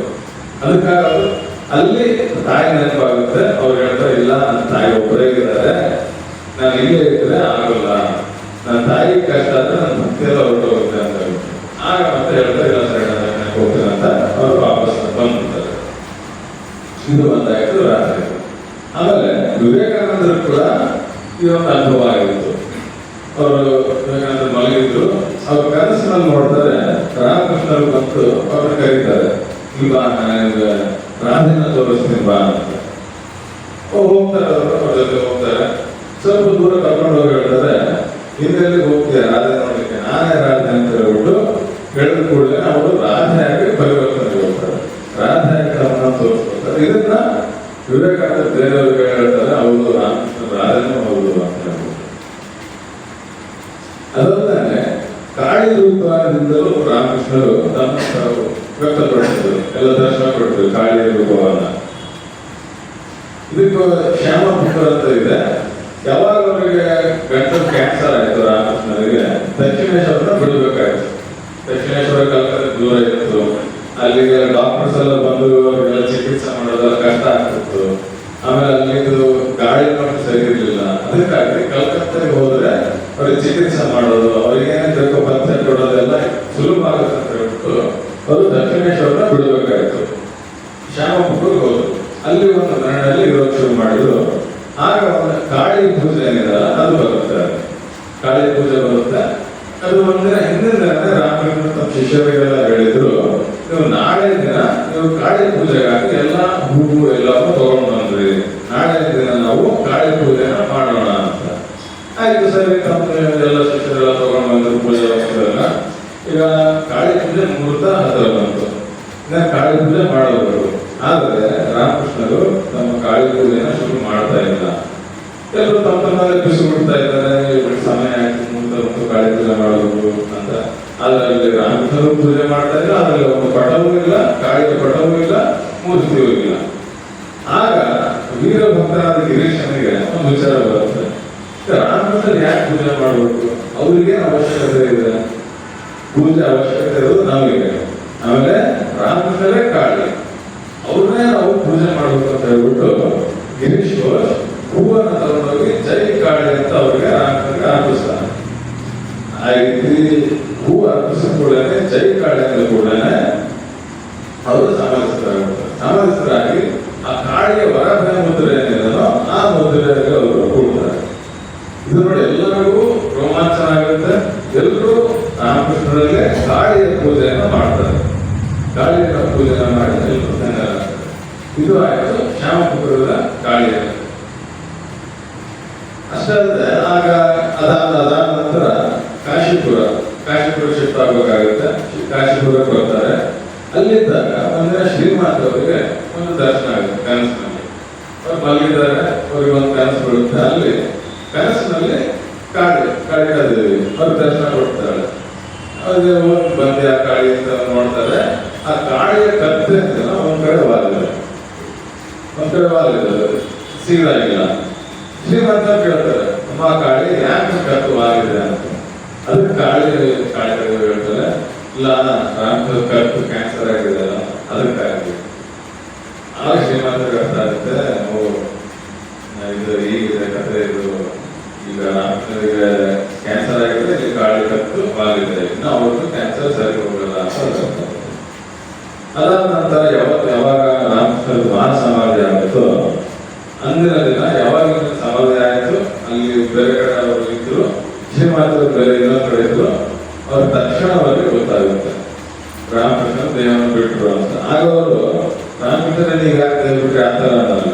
ಶ್ರೀಮಂತರು ಏನಂತಾರೆ, ಅಮ್ಮ ಕಾಳಿ ಯಾಕೆ ಬಿಟ್ಟು ಹೋದ್ರೆ ನೀನು, ನಾನೇನು ತಪ್ಪು ಮಾಡ್ತೀನಿ, ಯಾಕೆ ಬಿಟ್ಟು ಹೋಗ್ತೀನಿ, ಈ ರೀತಿ ಅವರು ಅಳ್ತಾ ಹೋಗ್ತಾರೆ. ಅವರು ರಾಮಕೃಷ್ಣನ ಕಾಳಿಯಾಗಿಯೇ ನೋಡ್ತಾ ಇದ್ರು.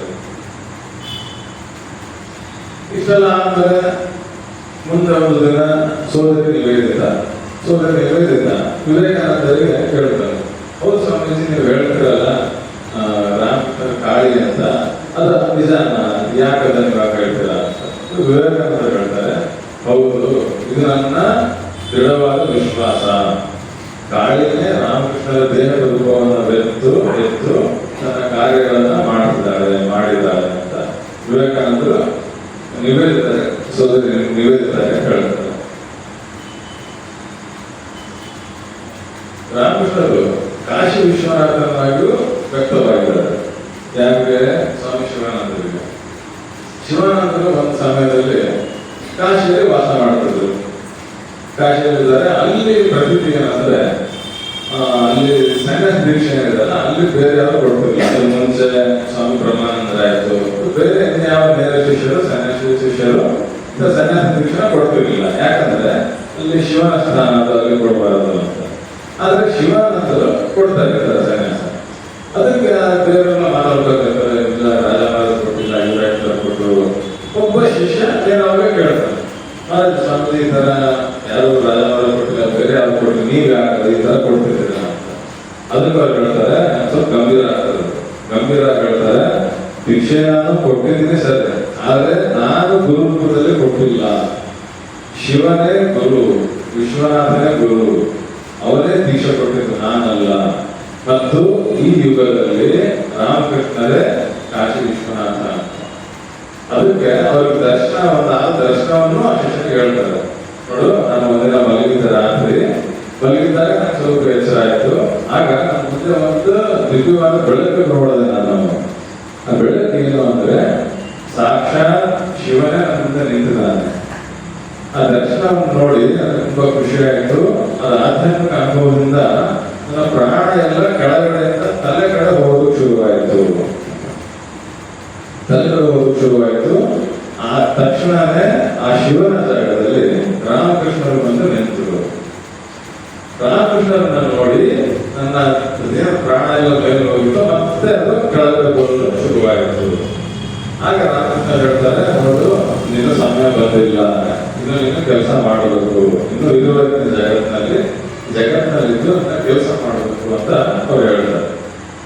ಇದು ಕಾಶಿ ವಿಶ್ವನಾಥನ ದರ್ಶನ ಶಿವಾನಂದರಿಗೆ. ನಾವು ಮುಂಚೆ ನೋಡುವಲ್ಲ ಶ್ರೀರಾಮನಿಗೆ ಗಯಾ ವಿಶ್ವನಾಥ ದರ್ಶನ ಆಗಿತ್ತು ಅಂತ. ಅದು ಒಂದೇ ಅಲ್ಲ, ಇನ್ನು ಎಷ್ಟೋ ಜನರಿಗೆ ಆ ಗಯಾ ವಿಷ್ಣುವಿನ ಇದನ್ನ ಕೊಟ್ಟಿದ್ದಾರೆ. ಅದಕ್ಕೆ ಒಂದು ಉದಾಹರಣೆ ನೋಡೋದಾದ್ರೆ ಯೋಗಿನ್ ಮಾ ಈಗ ಗೋಪಾಲ ಯೋಗಿನ್ ಮಾ ಇದ್ರಲ್ಲ, ಆ ಯೋಗಿನ್ ಮಾಗೆ ಒಂದ್ಸಲ ರಾಮಕೃಷ್ಣರು ಭಾವದಲ್ಲಿದ್ದಾಗ ತಮ್ಮ ಪಾದವನ್ನ ತಲೆ ಮೇಲೆ ಇಟ್ಟಿರ್ತಾರೆ ಆಶೀರ್ವಾದ ರೂಪದಲ್ಲಿ. ಆಗ ಆ ಗೋಪಾಲಮ್ಮ ಹೇಳ್ತಾರೆ, ಆ ಪಾದವನ್ನು ತಗೊಂಡು ಅದನ್ನ ಎದೆ ಒತ್ಕೋ ಅಂತ. ಆಗ ಅವರು ಅದನ್ನೇ ಮಾಡಿರ್ತಾರೆ, ರಾಮಕೃಷ್ಣ ಪಾದವನ್ನು ಎದೆ ಒತ್ಕೊಂಡಿರ್ತಾರೆ. ಅದರಿಂದ ಎಲ್ಲ ಕುಂಡಲಿ ಜಾಗೃತ ಆಗುತ್ತೆ, ಆಧ್ಯಾತ್ಮಿಕ ಅನುಭವ ಆಗುತ್ತೆ. ಇದೆಲ್ಲ ಆಯ್ತು. ಆಮೇಲೆ ರಾಮಕೃಷ್ಣ ಮಹಾಸಮಾಧಿ ಆಗುತ್ತೆ. ಎಷ್ಟೋ ದಿನ ಆದ ನಂತರ ಒಂದಿನ ಯೋಗಿನ್ಮ ಧ್ಯಾನ ಮಾಡ್ತಿರ್ತಾಳೆ. ಆಗ ಅವಳಿಗೆ ಒಂದು ಶಬ್ದ ಕೇಳಿಸುತ್ತೆ, ಯಾರು? ರಾಮಕೃಷ್ಣ. ಅವಾಗ ರಾಮಕೃಷ್ಣ ಹೇಳ್ತಾರೆ ಯೋಗಿನ್ಮಾಗೆ, ನೋಡು, ನಿನ್ನ ಹೃದಯದ ಮೇಲೆ ವಿಷ್ಣುವಿನ ಪಾದಚಿಹ್ನೆ ಇದೆ, ವಿಷ್ಣುವಿನ ಪಾದಚಿಹ್ನೆ ಇದೆ ಅಂತ. ಈ ರೀತಿ ಅವರು ನಾವು ವಿಷ್ಣು ಗಯಾ ವಿಷ್ಣು ಅಂತ ಹೇಳ್ಬಿಟ್ಟು ಯೋಗಿನ್ಮ ಕೂಡ ಅರ್ಥ ಮಾಡಿಸ್ತಾರೆ. ಇದಾದ ನಂತರ ಈಗ ಗೌರಿಮ ಅಂತ ಇನ್ನೊಬ್ಬ ಬಂತೆ. ಗೌರಿಮ ವಿಷ್ಣುವಿನ ಬಂತೆ. ಶಾಲೆ ಗ್ರಾಮದಲ್ಲಿ ವಿಷ್ಣುವಿನ ಪೂಜೆ ಮಾಡ್ತಿದ್ದ. ಈಗ ಬಲರಾಮ ಬಸು ಗಿರಿ ಭಕ್ತ ಅವರ ತಂಗಿ, ಅದು ಶಾಲೆ ಗ್ರಾಮದಲ್ಲಿ ಪೂಜೆ ಮಾಡ್ತಿದ್ರು. ಒಂದೇ ಏನಾಗುತ್ತೆ, ಕೋಲ್ಕತ್ತಾದಲ್ಲಿದ್ದಾಗ ಪೂಜೆ ಮಾಡುವಾಗ ಪೂಜೆ ಮುಗಿತು, ಆ ಶಾಲಾ ಗ್ರಾಮದ ಮೇಲೆ ಹೆಜ್ಜೆಯನ್ನ ನೋಡ್ತಾರೆ.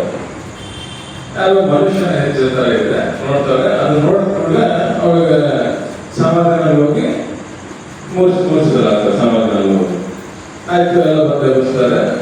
ಮಾರನೇ ದಿನ ಬಲರಾಮ ಅವನ್ನ ದಕ್ಷಿಣೇಶ್ವರಕ್ಕೆ ಕರ್ಕೊಂಡು ಬರ್ತಾರೆ. ಅವಾಗ ಇಲ್ಲಿ ಬಂದಾಗ ರಾಮಕೃಷ್ಣರನ್ನ ದರ್ಶನ ಆಗುತ್ತೆ. ರಾಮಕೃಷ್ಣ ಅವಾಗ ಒಂದು ದಾರನ ಸುತ್ತಾ ಇರ್ತಾರೆ. ದಾರನ ಸುತ್ತಾ ಒಂದು ಹಾಡು ಹೇಳ್ತಿರ್ತಾರೆ. ಅದರಿಂದ ಗೌರಿಮಾಗ ಅರ್ಥ ಆಗುತ್ತೆ, ನನ್ನ ಇಲ್ಲಿ ಆಕರ್ಷಿಸಿದ್ದು ಇವರೇ ಅಂತ. ಆಯ್ತು, ಸರಿ. ನಾವೀಗ ನಮಸ್ಕಾರ ಮಾಡಬೇಕು. ನಮಸ್ಕಾರ ಮಾಡುವಾಗ ನೋಡ್ತಾರೆ, ಆ ಶಾಲಿಗ್ರಾಮದ ಮೇಲೆ ಏನು ಪದಚಿಹ್ನೆ ಇತ್ತು ಅದು ಮತ್ತೆ ರಾಮಕೃಷ್ಣರ ಪಾದಗಳು ಎರಡೂ ಬಂದೆ. ಇದರಿಂದ ಅವ್ರಿಗೆ ಹೆಸರಾಗುತ್ತೆ, ಇವರೇ ವಿಷ್ಣು. ನೋಡಿದ ಪಾದಚಿಹ್ನೆಗಳು ಇವರದೇ. ಅದ ನಂತರ ಅದ್ವೈತಾನಂದರು, ಸ್ವಾಮಿ ಅದ್ವೈತಾನಂದರಲ್ಲ, ಅವ್ರಿಗೆ ಒಂದು ದರ್ಶನ ಆಗುತ್ತೆ. ಅವರು ನೋಡ್ತಾರೆ, ತಮ್ಮ ಧ್ಯಾನ ಮಾಡುವಾಗ ರಾಮಕೃಷ್ಣರು ತಮ್ಮ ಹೆಗಲ ಮೇಲೆ ಗದ್ದೆಯನ್ನು ಇಟ್ಕೊಂಡಿದ್ದಾರೆ. ಗದ್ದೆಯನ್ನು ಇಟ್ಕೊಂಡು ಹೇಳ್ತಾರೆ. ಅವರು ಅದನ್ನ ನೋಡಿ ಕೇಳ್ತಾರೆ ಅದ್ವೈತಾನಂದರು, ಏನು ನೀವು ಗದ್ದೆ ಇಟ್ಕೊಂಡಿದ್ದೀರಾ, ಯಾಕೆ ಏನು? ಅದಕ್ಕೆ ಹೇಳ್ತಾರೆ, ನಾನೇ ಗಯಾ ವಿಷ್ಣು. ಈ ಸರಿ ನಾನು ಎಲ್ಲವನ್ನು ನಾಶ ಮಾಡಿ ಮತ್ತೆ ಸೃಷ್ಟಿಸ್ತೀನಿ. ಕೆಟ್ಟದನ್ನೆಲ್ಲ ನಾಶ ಮಾಡಿ ಒಳ್ಳೆದನ್ನ ನಾನು ಸೃಷ್ಟಿಸ್ತೀನಿ. ಈ ತರ ಅವರಿಗೆ ದರ್ಶನ ಕೊಟ್ಟು ಹೇಳ್ತಾರೆ. ಇದಾಗಿತ್ತು ಗಯಾ ವಿಷ್ಣು. ಇದೇ ರೀತಿಯಾಗಿ ಎಷ್ಟೋ ಬೇರೆ ಬೇರೆ ದೇವದೇವಿ ರೂಪದಲ್ಲೆಲ್ಲ ರಾಮಕೃಷ್ಣರು ತಮ್ಮ ದರ್ಶನವನ್ನು ಕೊಟ್ಟಿದ್ದಾರೆ. ಈಗ ಚೈತನ್ಯ ಮಹಾಪ್ರಭು ಆಯಿತು, ಜೀಸಸ್ ಕ್ರೈಸ್ತ ಆಯಿತು, ಆಮೇಲೆ ಪೂರಿ ಜಗನ್ನಾಥ ಆಯಿತು. ಇದರಿಂದ ನಮಗೆ ಏನು ಅರ್ಥ ಆಗೋದಂದ್ರೆ, ರಾಮಕೃಷ್ಣರು ಸರ್ವ ದೇವದೇವಿ ಸ್ವರೂಪರು. ಅವು ಪೂಜೆ ಮಾಡುವಾಗ ಕೂಡ ಅವ್ರ ಮೂಲ ಮಂತ್ರ ಏನಿದೆ, ಓಂ ಐಂ ಸರ್ವ ದೇವದೇವಿ ಸ್ವರೂಪಾಯ ಶ್ರೀರಾಮಕೃಷ್ಣಾಯ ನಮಃ. ಇದು ಆಗಿತ್ತು ಅವರ ಮೂಲ ಮಂತ್ರ. ನಾವು ರಾಮಕೃಷ್ಣರನ್ನ ಪೂಜಿಸಿದ್ರೆ ಬೇರೆ ಎಲ್ಲ ದೇವದೇವಿಗಳನ್ನು ಪೂಜಿಸ್ತಾರೆ. ನಾವು ಬೇರೆ ಯಾವ ದೇವದೇವಿಯನ್ನು ಪೂಜಿಸಿದ್ರು ರಾಮಕೃಷ್ಣನ ಪೂಜಿಸ್ತಂತೆ. ಯಾಕಂದ್ರೆ ಸತ್ಯ ಇರೋದು ಒಂದೇ, ಭಗವಂತ ಇರೋದು ಒಂದೇ, ಅದರ ನಾಮ ರೂಪಗಳು ಬೇರೆ. ವೇದದಲ್ಲಿ ಇದೆಲ್ಲ ಏಕಂ ಸತ್ ವಿಪ್ರ ಬಹುಧಾ ವದಂತಿ. ಸತ್ಯವು ಒಂದು. ಸಂತರು ಅದನ್ನ ಬೇರೆ ಬೇರೆ ನಾಮದಿಂದ ಕರೀತಾರೆ, ಬೇರೆ ಬೇರೆ ನಾಮದಿಂದ ಹೇಳ್ತಾರೆ.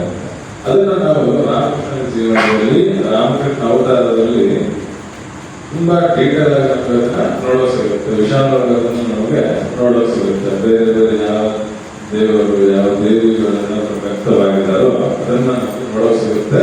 ಅದನ್ನ ಅರ್ಥ ಆಗುತ್ತೆ ನಮಗೆ. ಇದು ಆಯ್ತು ರಾಮಕೃಷ್ಣರು ಯಾರು ಅನ್ನೋದ್ರ ಬಗ್ಗೆ.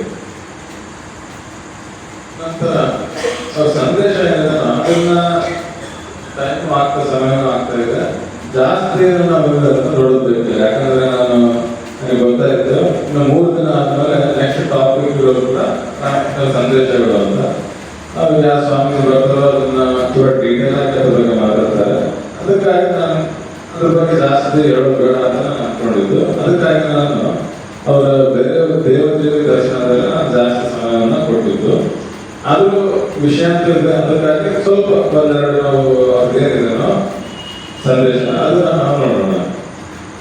ಅವ್ರದ್ದು ಪ್ರಮುಖ ಸಂದೇಶ, ರಾಮಕೃಷ್ಣ ಪ್ರಮುಖ ಸಂದೇಶ ಏನದು? ಭಗವತ್ ಸಾಕ್ಷಾತ್ಕಾರ ಜೀವನ ಮಾನವ ಜನ್ಮದ ಉದ್ದೇಶ. ಕೆಲವೊಂದು ಕಡೆ ಹೇಳಿದ್ದಾರೆ ಭಗವತ್ ಸಾಕ್ಷಾತ್ಕಾರವೇ ಅದೇ ಮಾನವ ಜನ್ಮದ ಉದ್ದೇಶ ಅಂತ. ಈಗ ಅದು ಹೇಗೆ ಅದನ್ನ ಮಾಡ್ಕೊಳ್ಳೋದು, ಸಾಕ್ಷಾತ್ಕಾರ ಮಾಡ್ಕೊಳ್ಳೋದು? ಅದಕ್ಕೆ ಒಂದೇ ಶಬ್ದದಲ್ಲಿ ಹೇಳೋದಾದ್ರೆ ಒಂದೇ ಶಬ್ದ, ಒಂದೇ ಸಾಕು ಸಾಕ್ಷಾತ್ಕಾರ ಮಾಡ್ಬೇಕು. ಅದೇನದು? ವ್ಯಾಕುಲತೆ. ಯಾವ ಸಾಧನೆ, ಜಪಧ್ಯಾನ, ತಪಸ್ಸು ಯಾವುದು ಬೇಕಾಗಿಲ್ಲ, ವ್ಯಾಕುಲತೆ ಬಂದಿದ್ದು ಬಿಟ್ರೆ ಭಗವಂತನ ಸಾಕ್ಷಾತ್ಕಾರವನ್ನ ಮಾಡ್ಕೋಬಹುದು. ವ್ಯಾಕುಲತೆ ಹೇಗೆ ಬಳಸ್ಕೋಬೇಕು? ಅದಕ್ಕೆ ಎಷ್ಟೋದೆಲ್ಲ ಸಂದೇಶಗಳು ನೀಡ್ತಾ ಹೋಗ್ತಾರೆ, ಇಷ್ಟೊಂದೆಲ್ಲ ಇದೆ. ಅದಕ್ಕೆ ಅದರಲ್ಲಿ ನಾವು ಒಂದನ್ನ ನೋಡೋಣ. ಅಭ್ಯಾಸ ಅಂತ ಹೇಳ್ತಾರೆ. ಗೀತನಲ್ಲಿ ಕೂಡ ಇದೆಯಲ್ಲ, ಅಭ್ಯಾಸ ಕೌಂತೆಯ ವೈರಾಗ್ಯ ಚಿಕಿತ್ಸೆ ಅಂತ. ಯಾವುದಕ್ಕೆ ಆದರೂ ಅಭ್ಯಾಸ ಬೇಕು. ಅಭ್ಯಾಸ ಮಾಡ್ತಾ ಮಾಡ್ತಾ ಅದು ನಮಗೆ ಬರುತ್ತೆ. ಅಭ್ಯಾಸ ಇದ್ರೆ ಯಾವುದೂ ಬರಲ್ಲ. ಈಗ ಜಗತ್ತಿನಲ್ಲಿ ಹೇಗಿರಬೇಕು ಅದಕ್ಕೊಂದು ಉದಾಹರಣೆ ಕೊಡ್ತಾರೆ. ಈಗ ನಮ್ಮ ಮನಸ್ಸು ಅನ್ನೋದು ಹಾಲಿನಿಂದ ಹಾಗೆ, ಜಗತ್ತು ಅನ್ನೋದು ನೀರಿನ ಹಾಗೆ. ಆ ಹಾಲನ್ನ ನೀರಲ್ಲಿ ಹಾಕಿದ್ರೆ ಏನಾಗುತ್ತೆ? ಇಲ್ಲ ಬೆರೆತವೆ, ಮಿಕ್ಸ್ ಆಯ್ತು, ಮತ್ತೆ ಅದನ್ನ ಬೇಕು ಅಂದ್ರೆ ಸಿಗಲ್ಲ. ಹಾಗಾಗಿ ನಾವು ನಮ್ಮ ಮನಸ್ಸನ್ನ ಜಗತ್ತು ಕೊಟ್ಬಿಟ್ರೆ ಅದರಲ್ಲೇ ಬೆರೆತು ಹೋಗುತ್ತೆ, ಅದು ಕಳೆದು ಹೋಗುತ್ತೆ. ಈಗ ಕಳಿಬಾರ್ದಂದ್ರೆ ಏನ್ ಮಾಡಬೇಕು? ಅದಕ್ಕೆ ರಾಮಕೃಷ್ಣರು ಒಂದು ಒಳ್ಳೆ ಉದಾಹರಣೆ ಕೊಡ್ತಾರೆ. ಆ ಹಾಲಿಗೆ ಮೊದಲು ಹೆಪ್ಪು ಹಾಕ್ಬೇಕು. ಹೆಪ್ಪು ಹಾಕಿ ಅದನ್ನ ಮೊಸರು ಮಾಡಬೇಕು. ನಾವು ಯಾವ ರೀತಿ ಅರ್ಥ ಮಾಡ್ಕೋಬಹುದು? ಹೆಪ್ಪು ಹಾಕೋದು ಮೊಸರಾಗಂದ್ರೆ ಈಗ ಮಂತ್ರವನ್ನು ಸ್ವೀಕರಿಸೋದು, ಅಥವಾ ಯಾವುದಾದ್ರೂ ಭಗವನ್ ನಾಮವನ್ನ ತಗೊಂಡು ತಪಸ್ಸು ಮಾಡೋದು, ಜಪಧ್ಯಾನ ಇವುಗಳನ್ನ ಮಾಡೋದು. ಹಾಗೆ ಹೇಳ್ತಾರೆ. ಈಗ ಮೊಸರು ಹಾಕ್ಬೇಕಂದ್ರೆ ಏನಾಗ್ಬೇಕು? ಅಲ್ಲಾಡಬಾರ್ದು, ಸ್ಥಿರವಾಗಿ ಅದನ್ನ ಇಡಬೇಕು. ಅಲ್ಲಾಡಿದ್ರೆ ಏನಾಗುತ್ತೆ? ಮೊಸರಾಗಲ್ಲ, ಸ್ಥಿರವಾಗಿರ್ಬೇಕು. ಸೊ ಅಂದ್ರೆ ಮನಸ್ಸನ್ನ ಸ್ಥಿರವಾಗಿ ಇಟ್ಟು ಸಾಧನೆಯನ್ನ ಮಾಡಬೇಕು. ಸರಿ ಆಯ್ತು, ಮೊಸರು ಆಯ್ತು. ಅದಾದ್ಮೇಲೆ ನಾವು ಮಜ್ಜಿಗೆ ಮಾಡಬೇಕು, ಕಡಿಬೇಕು. ಮಜ್ಜಿಗೆ ಮಾಡಿದಾಗ ಏನಾಗುತ್ತೆ? ಒಂದ್ ಕಡೆ ಮಜ್ಜಿಗೆ, ಇನ್ನೊಂದ್ ಕಡೆ ಮೇಲೆ ಬೆಣ್ಣೆ ಬರುತ್ತೆ. ಆ ಬೆಣ್ಣೆನ ತಗೊಂಡು ನೀರಲ್ಲಿ ಹಾಕಿದ್ರೆ ಏನಾಗುತ್ತೆ? ತೇಲುತ್ತೆ, ಮಿಕ್ಸ್ ಆಗಲ್ಲ. ಸೊ ಅದನ್ನ ಮಾಡಬೇಕು ಅಂತ ಹೇಳ್ತಾರೆ. ಆ ಬೆಣ್ಣೆ ಅಂದ್ರೆ ಏನು? ಭಗವಂತನಲ್ಲಿ ಭಕ್ತಿ, ವಿವೇಕ, ವೈರಾಗ್ಯ, ಇದು ಆ ಬೆಣ್ಣೆ. ಹಾಲನ್ನ ಡೈರೆಕ್ಟ್ ಆಗಿ ನಾವು ನೀರಲ್ಲಿ ಹಾಕಿದ್ರೆ ಬೆರೆತು ಹೋಗುತ್ತೆ, ಆಯ್ತು, ಸಿಗಲ್ಲ ಅಂತ. ಅದನ್ನ ನಾವು ಅದನ್ನ ಹೆಪ್ಪಾಗಿ ಮೊಸರು ಮಾಡಿ ಮಜ್ಜಿಗೆ ಮಾಡಿ ಆ ಬೆಣ್ಣೆನ ತಗೊಂಡು ನೀರಲ್ಲಿ ಹಾಕಿದ್ರೆ ಅದು ಬೆರೆಯಲ್ಲ, ಮೇಲೇನೆ ತೆರೆಯುತ್ತೆ. ಈ ರೀತಿ ಯಾವಾಗ ಆಗುತ್ತೋ ನಮ್ಮ ಮನಸ್ಸು, ಆಗ ನಮ್ಮ ಜೀವನ ಆತಂಕರಹಿತವಾಗಿ ಆಗುತ್ತೆ.